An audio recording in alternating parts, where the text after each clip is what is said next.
Hello everybody, I'm Mark and here's Chris. We are the Michael Jackson and Quincy Jones of video game development. Okay. Quincy Jones passed away, I'm assuming you're meaning that you're the Quincy out of all this setup. I don't know. I was thinking, I don't know which way round it would be. Are you the performer? Or am I the performer? Well, I mean, stepping aside for the fact that we don't really map onto a traditional musician and producer set up in quite the right way that you might expect. I don't really know. I mean, I don't think. I mean, you're clearly not a Michael Jackson, are you? Jesus. No, and you play the guitar, so you're probably closer. You've had more stage time than I've had, so you're probably closer to the mighty MJ. I've had a lot of stage time. That's very true. Yeah. So so you're insinuating that you're the secret source behind my success, I guess, is what you're getting. Well, I did used to claim to be the producer of Prison Architect, didn't I? Yeah. But not anymore. No. Well, I'm claiming it now. I'm the producer of Last Starship. There you go. So it does stand up to scrutiny when you look at it. Last Starship.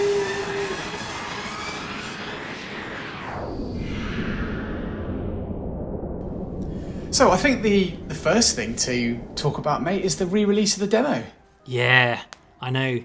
That's quite a big deal, isn't it? Yeah, I think what it is that Alpha 11, we spent a lot of time for Alpha 11 reconceptualizing the start of the game, didn't we? And I think maybe even people watching this video have heard us talk about it a lot. Like, the funny thing about a demo is that I imagine the people that are watching this video, the demo is probably the least interesting thing that we could possibly talk about.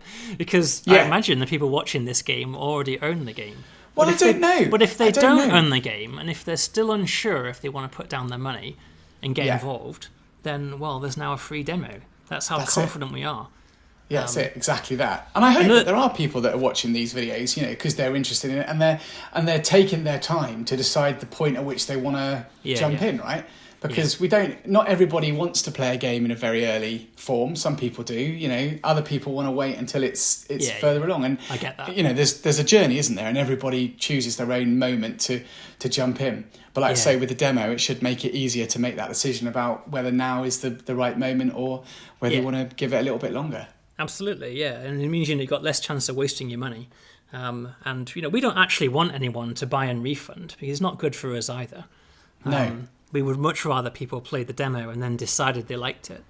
And also, if the demo were nice about it, if you play the demo and complete one of these missions and then you buy the game just carries on. It carries on from where you were in the demo. So you don't lose any. We've always hated that about demos. Like when you play a demo and you say, this is really great, and then you buy the game and you have to start again. It's always really been a pet peeve of mine. Of course, because it's not treating the players with respect, is it? Exactly. Cool. Yeah, that's it. That's the demo. All right, let's move on. So, by popular request, I've been messing with the ship editor in the game. We've found quite a lot of players. Quite a lot of players, especially players that have been in the game for a while, end up in the ship editor, end up building like massive ships and sharing on the Steam Workshop. And it's a bit of, it's a little bit, there's a bit of jank in the editor. Right. And so it's had some updates. The biggest thing that I've changed is that you can now properly erase things that you're working on, which you couldn't do previously. So if you go for, say you're building like your habitation deck out, like you can expand habitation out like this, just like you could before. And maybe you decide that, I don't know, I don't really like this. Right, you can go into erase mode. Right, you see there's these two tabs? And when you're in erase mode, these are all the things that you can erase, and you can now erase habitation and remove it. And you can erase, it's symmetric as well. Yes. So it follows by the symmetry rules. So you you can toggle between them, so you can go, okay, let's do some scaffold. There you go. I like this scaffolding. And then moments later, you can say, no, I don't like it. I'll erase it. And it seems like cool. I mean, you should have been able to do this a long time ago. Yes, really. It's taken us until now. Something else that you can do. I mean, when you're drawing the hull, like the fuselage, it's a little awkward when it comes to erasing a fuselage. Like you've been able to delete the fuselage before, but it just sort of leaves your ship wide open to space, and you have to sort of So previously, if you said I want to erase that area there, you would have ended up with no wall around this edge. Okay. Just because of the way that it worked. Well, now it'll actually do that for you, and you can see it tells you there's the red squares are what I'm going to erase, again, symmetrical, and the blue squares represent where it's going to rebuild the interior wall for us automatically. Okay. When you commit it, that's your new layout. Right? And so you can, and it works with fairly intricate, elaborate shapes as well. It'll do its best to rebuild a sensible interior wall setup based on what you erase. Nice. Yeah, and presumably you can still change that if you wanted, if you didn't like that. Yeah, you can always go back and change it in the editor by flicking between drawing mode and erasing mode. Okay. Yeah, okay. I mean, you can place it back easily if you go, oh crap, I made a mistake. Yeah. All right. Good. Let's have a look at some. So we've done some more story episodes, right? So we've messed around with some story stuff. Let's have a little look. We've got. Let me load up. Oh, I've got so many save games. You wouldn't believe how many save games I have these days. So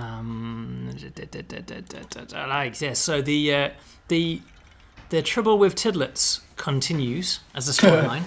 There's a lot of trouble there. Part one of the Tidlets storyline was included in Alpha 11, and we've advanced it a bit more.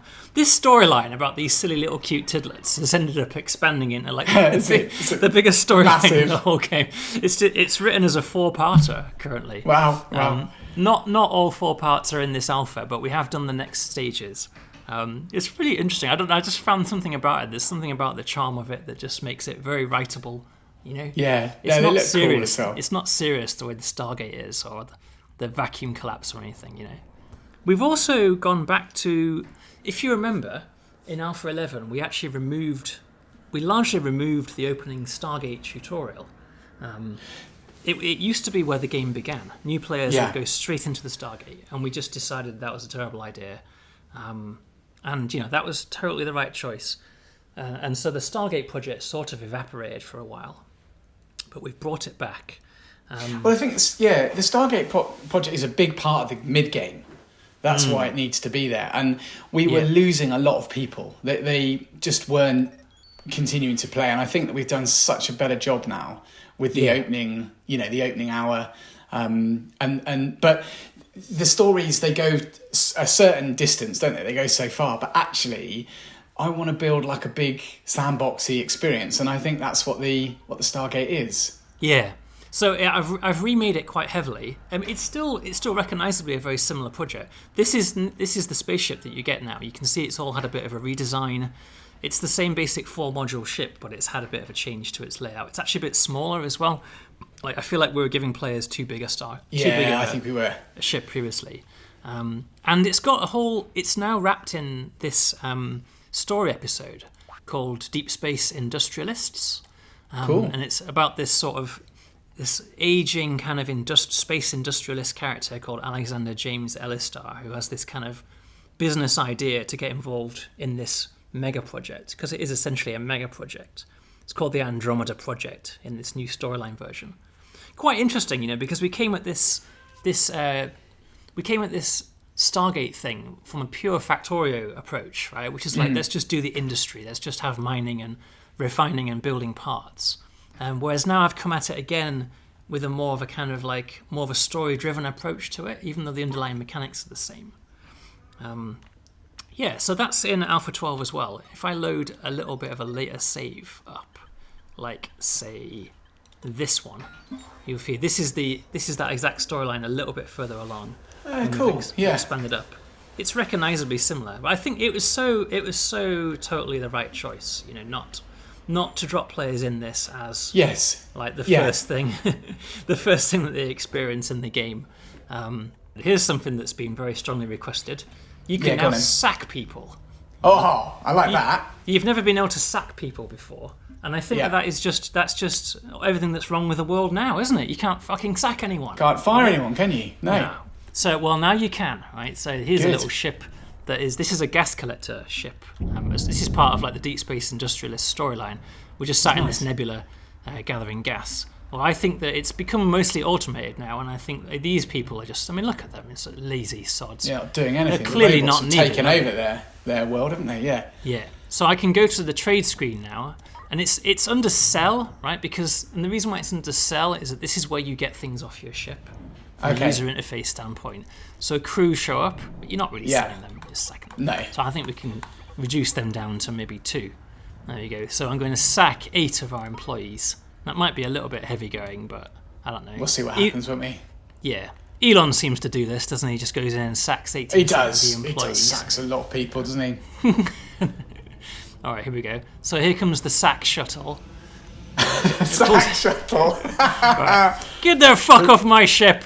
There you go. The Riff bus. There you go. That's an obscure one. Yeah.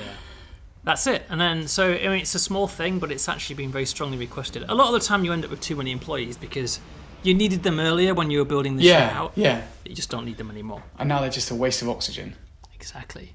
But they've got, they need to go on and do new things as well. They need to, It's an opportunity. Grow and develop. Isn't it? Yeah, it's an opportunity for them, exactly. It's about the people you meet along the way, isn't it? That's right. I'm sure they had very good severance pay. Oh, they would have done. And I'm certain the state of the United Federation of Planets will look after them. Yeah, of course. In this future. Of course. All right, so moving on. Do you notice anything? Moving on. Notice anything different visually? Oh, yes. I do notice something different. A little bit of a three-dimensional parallax effect. Yes, that looks good, doesn't it? Yeah. That's all right, isn't it? Look at that. Yeah. A little bit of a separation. It came to me it's nice. in a flash of inspiration. It came to me suddenly about how I could bring a little bit of depth and three-dimensionality. So you see as you move it around, like conceptually, the spaceships are on at level 0, and the asteroids and everything are all beneath, right? And they are actually beneath, and ships kind of float on top like this. There's another ship. Yeah, it's cool. And then debris fields and things like that, and drones and stuff. Drones are on top, so drones are kind of floating on top. Yeah, cool, man. Pretty sweet, isn't it? Yeah, just little things that sell it a lot. Yeah, so if you can toggle it in here. There's parallax effect. You can go back to this is the Alpha12 version of the same. Yeah, it's not as good, is it? It looks And that's what we've lived with this for sort of 2 years, Yeah. or longer even, and then suddenly it's all like it's like it's a new world. I quite like it, and it separates out the asteroids from each other as well. Yeah, it does. They look cool. I even added it to the Stargate in the background. See that? Yeah, I can see. Yeah, the distant Stargate project. Just a little bit here and there. If you go to if you take, I was doing some testing on this, and I made a save game for massive debris fields. Right, so here's an example of this ship's obviously been busy and has murdered a couple of massive done some work. Ships. Yeah. If you scroll in on these, you'll see that the destroyed ships are now behind us, and the debris on top forms like a giant that's really cool, three-dimensional field. It looks really good, doesn't it? Total engine hack. Absolute balls to the wall engine hack. Right, there's no three-dimensionality here whatsoever. I mean, it's also, all 3D graphics is a hack, isn't it? If you want to be philosophical about it. But yeah, I've been quite enjoying that. It's taken me a while, but yeah. Right, let's go on to let's talk about combat zones. Oh, this is another thing I'm excited about. This is it comes back to this same idea, right, about replayability and the sandbox sort of side of things. So yes, combat zones. I've been looking forward to this for ages. I think though that I'm going to go to a different save. I'm going to go to this one. Same ship, similar. Right. This is some of our community ships. So I've got a little fleet here. I've got this beast of a machine. And I've got this tiny little runnery thing, and I've got this gorgeous look at that piece of equipment, which is like a sort of industrial mining thing. So what we wanted to do is we wanted to take these zones that are marked as hostiles. They've been in the game for ages. Right? They've always been there, right from the start. And when you went there, there was like 2 or 3 ships, maybe, in that system. And you would have a fairly unsatisfying battle with them. And then that was it. The hostiles tag evaporated. Yeah. And that was it. And we didn't really do anything with it. So I've been working on making this much more of a place, these hostile zones. So let's go and visit it, shall we? The general idea is that these are like lawless, dangerous badlands, right? The final frontier, the Wild West. Full of dangerous people and treasures and loot as well, right? Positive things as well, right? Rewards. So it starts quite similar, right? You can see I've jumped in with my fleet. There's a little timer that tells me that some hostiles are on their way in, right? You see there's a bit of an asteroid belt. There's a bit of a dust cloud. See, it's a little bit more murky, right, than normal. A little bit more of like we're on the edge of a nebula, you know? Yes. So I don't actually know what's going to happen here. It is pseudo-random. I like that. That's cool. I like the fact they're hiding. Here we go. Here they are. Oh, so look at them. A hostile fleet has just warped in. So let's have a look at them, shall we? I've paused it, right? So we have a prototype carrier, right? This thing. Class 4. Class 4 prototype carrier. Something called an Arrow, Class 2. And a couple of other Class 1 things. Now, I will do... So let's go for battle stations, right? I'm going to click on battle stations. Little thing that I've changed, right? When our guns become active, you see how they kind of stand out a lot more now. I've made them a lot more visible. And the same is true as well on the hostile ships, right? All of their guns are much more visible. So you can actually eyeball a ship and tell where its dangerous weapons are. That's nice, yeah. Just need to turn the game sound down a bit so I can hear myself. So... That'll get loud. So, what is this class thing, right? I was about to ask that. I had to write a new grading system for combat. And although that might seem not especially exciting, it's actually the key to all of this combat zone stuff, because previously the game tries to spawn a fleet that is going to be a good challenge for you. Right? That's the key of it. You go to a combat zone, the game is going to be like, I want to spawn a fleet that you're going to fight, and you're going to be challenged, but you're not going to be completely overwhelmed by something ridiculous. And previously it was based on the value of your ship, like the financial value, the trade value of your ship. Yeah, I remember. So this ship has a value of 16 million credits. And that makes sense because it is a big, beastie combat vessel. So if you jumped here, you could say, all right, well, that's 16 million credits. So I'll spawn enemy ships with a value of 16 million credits. That was how it worked previously. But the deep flaw in that logic is that the Aberration of Light ship, which has absolutely no defenses whatsoever, is worth 14 million credits. Yeah, right. So if you jumped with this ship, you would have the same enemy attack you as if you jumped with this beastie warship covered in guns. Doesn't seem as if it would be a fair fight. It would not be a fair fight. And so it consistently gets it wrong in both directions. So it would give you would jump in with a large, expensive but unarmed ship and you would be destroyed. Or you would jump in with a good combat ship and the enemy fleet would be big, right? Big ships, but with like one Gatling gun between them. And it would be a boring, incredibly boring, dissatisfying fight. So we were never going to have any good combat in the game until I resolved that, which I did. So now we have this new thing called a combat rank. And it's a hint to the player about where the danger really is, right? So we still have this thing coming towards us, which is class 4, and we have this thing which is class 1, which seems to be focusing on Aberration of Light. So now this grading is based entirely on the weapon system that the ship has. So if you're covered in cannons, every cannon, every railgun, every Gatling gun is worth a few points towards your rank. And if you're covered in armor, like this ship is, full armor coverage doubles the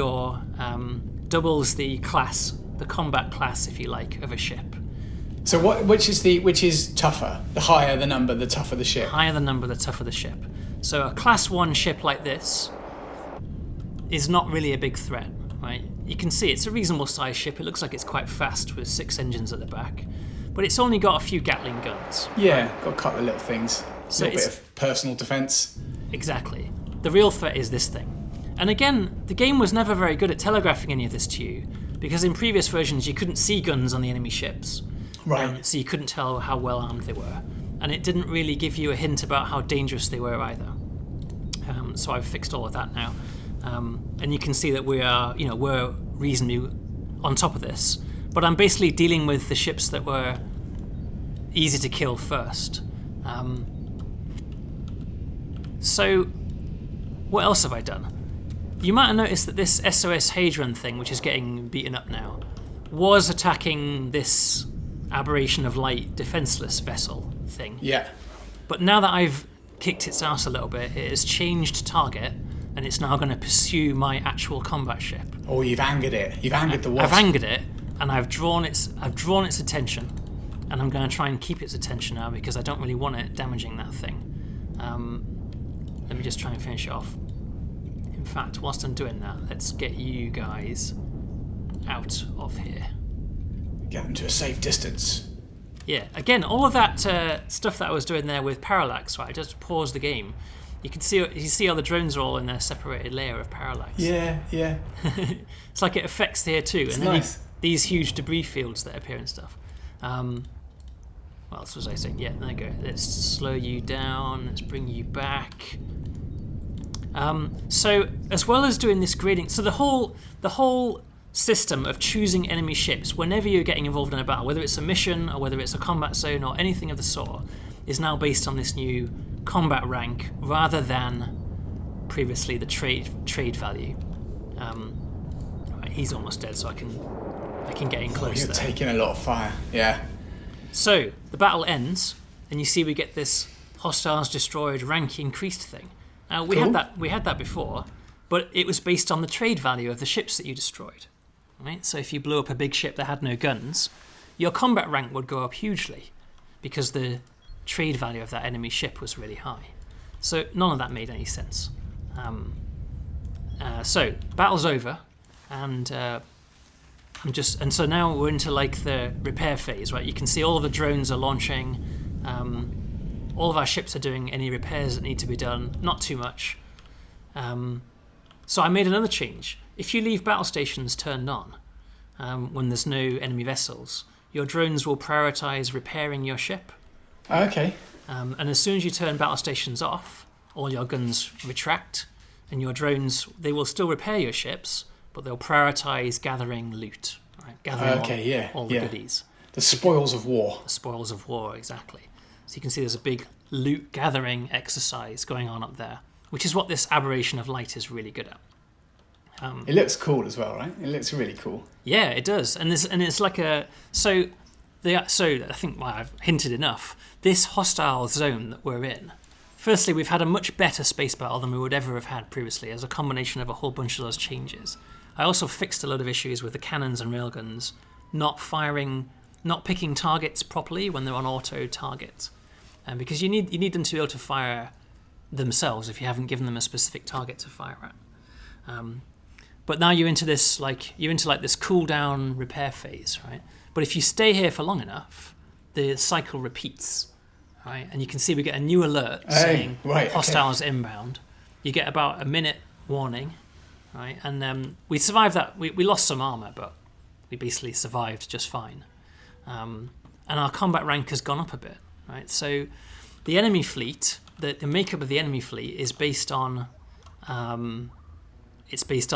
the combat rank of all of your ships put together and your combat rank. Right, so every time you're successful in your fight and you get more combat rank points at the end of the fight, your rank goes up and the enemy ships that arrive will be more dangerous. Make sense? Yeah, it's cool. It's cool. Pretty cool shizzle, right? And, it's good. And this is what I've spent most of my time. All right, so this time only 2 enemy ships walked in, so that tells you straight away. One of them's going to be absolutely badass. So let's have a look. They warp in further USS away. Morris. I mean, I can tell which one it's going to be. We've got a Class 1 Scavenger JS who really is in the wrong system at this point. And we've got one of these adaptable prime things, which looks like an absolute monster. Class 6. Oh, I was going to ask you, is there a maximum class? No, there is not. No. Infinite. There's a theoretical maximum class, but there's no limit. There's no limit. Right. Yeah. So what else? So if I'm going to leave this zone. Let's go to a different one. Let's go to a very different game. Right. Here's a ship from the opposite end of the spectrum. Look at the size of this thing. It's tiny. Absolutely teeny. This thing is a beast in the combat world, right? Right. It's an absolute beast. It's very small, right? It's really fast, and it's covered in guns, as you could see, right? So the way that those guns pop out like that gives you a lot more insight of where your strengths and weaknesses are. Yeah. So let's take it's here. Let's take this little ship to a combat zone. So this ship would have this is only worth 5 million. This ship, it's only small, right? The size of the ship normally dictates the price, you know. So this is the kind of ship that would have been misgraded very badly in the previous alphas. So if we jump to a combat zone, again, this is one I've been at before. You can see I've been doing some work over here. We'll hang around this asteroid belt, and we'll wait to see what we get. The reason why I'm showing you this is that hopefully, although there is a little bit of randomness, you should see that we actually get quite a different experience with such a different combat vessel. So what class is she then? A Bellatrix frigate? It never tells you, right? The game, I see. The game has assessed our ship, and it's reduced it to a number, and it's also looked at how fast it is, and the makeup of your fleet, which in this case is one small fast ship. It's like a USS Defiant type vessel. Yeah. Whereas previously it was more like Battlestar Galactica with a couple of useless colony ships. Yeah. This ship is actually fast enough that we can get a reasonable. We can get. Oh, there you go. So we've got 4 enemy ships to warp in, right? And they're all kind of the small, fast, and dangerous variety. Yeah. Right? Wasps, a swarm. That's right. Oh, look at that's really cool design. That's look cool, at that. Isn't it? Yeah. All forward firing. And what have we got over here? An arrow or something like that. Again, forward firing. So the game. I've been working on the AI of the game quite a lot as well. The enemy ship AI. It used to be incredibly dumb, and it only really knew how to do one thing, which was to orbit you at the wrong range. But now there are different classes of enemy ships. So this guy, for example, will probably try this guy for certain, this Kestrel, the AI assesses the ship. Right, so it knows the rank. It knows it's a class 2 ship, danger level, but it also knows that all of its guns fire forwards. Yeah, okay. So as a result of that, its flight path will be entirely strafing. Right, it will be doing buzzing past us in a straight line, going straight past and then turning around. Right, whereas ships like this one, a little bit more side weaponry, or some of the bigger frigates that we've seen, they will try to do their orbiting, right, where they orbit you and fire sideways. That's what I meant when I said strafing. Oh yeah, of course. So you see, if I maneuver fast enough, if I turn hard and fast enough, you will actually find that a lot of missiles miss our target. Cool. And try and get a good demonstration of it. It's your evasion rank, right? Your evasion rank is based on your velocity and how quickly you're turning. Right. This guy's easy. Again, you get quite a different battle, you know? Yeah, Having warped absolutely. into the system in a different ship.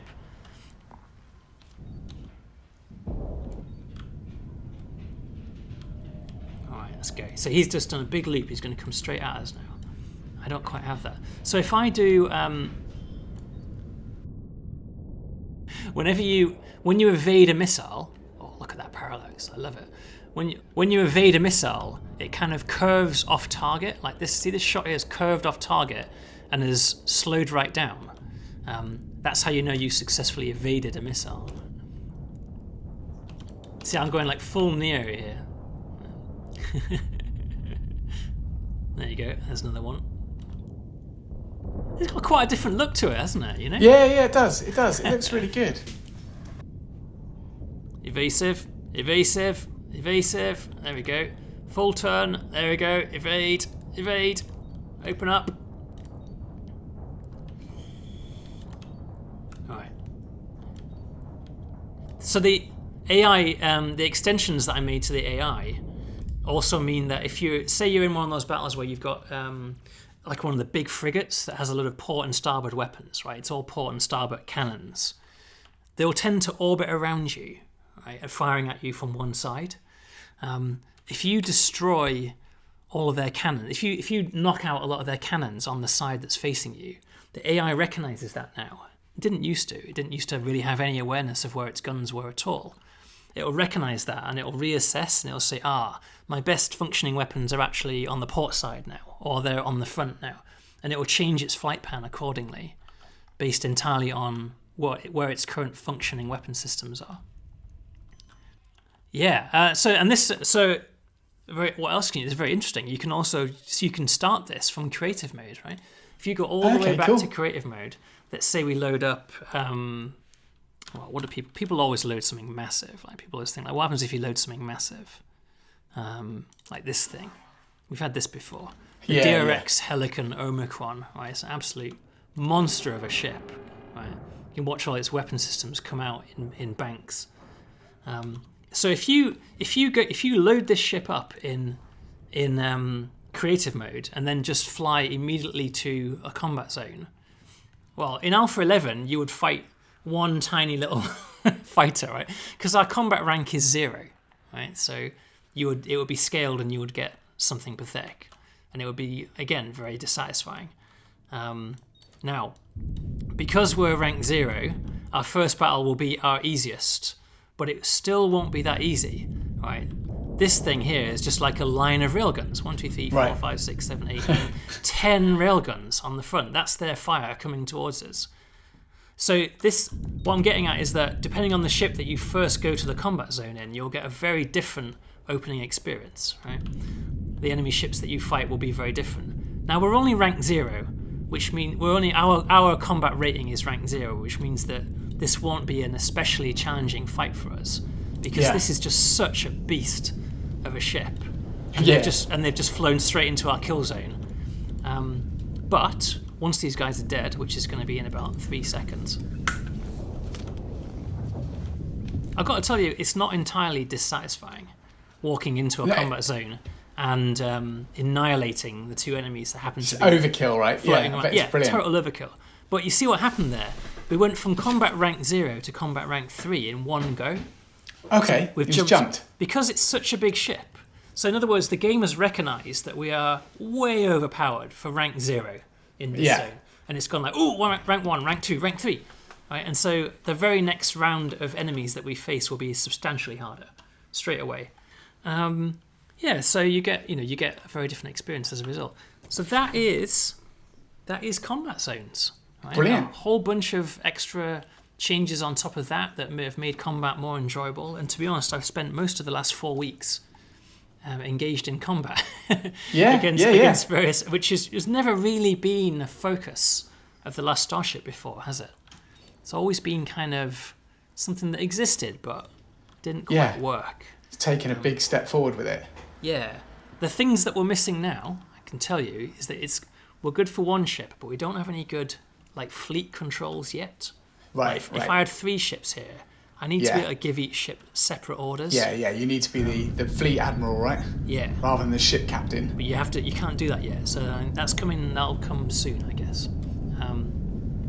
So there we go. We get more of a challenge this time.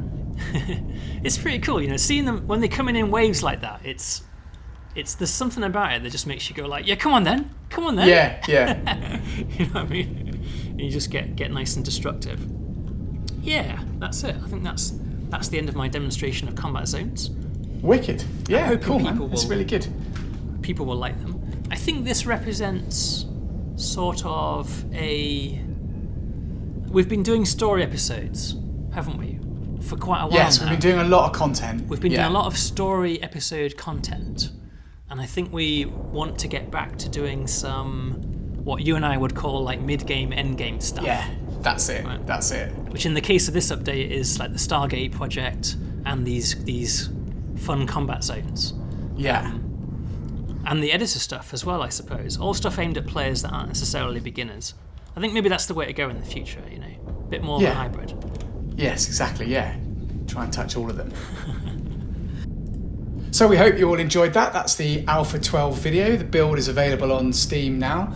I think the biggest thing is to spread the word about the demo. Let's keep building that community, and we'll see you in a few weeks for Alpha 13. Fantastic. Mark and Chris out.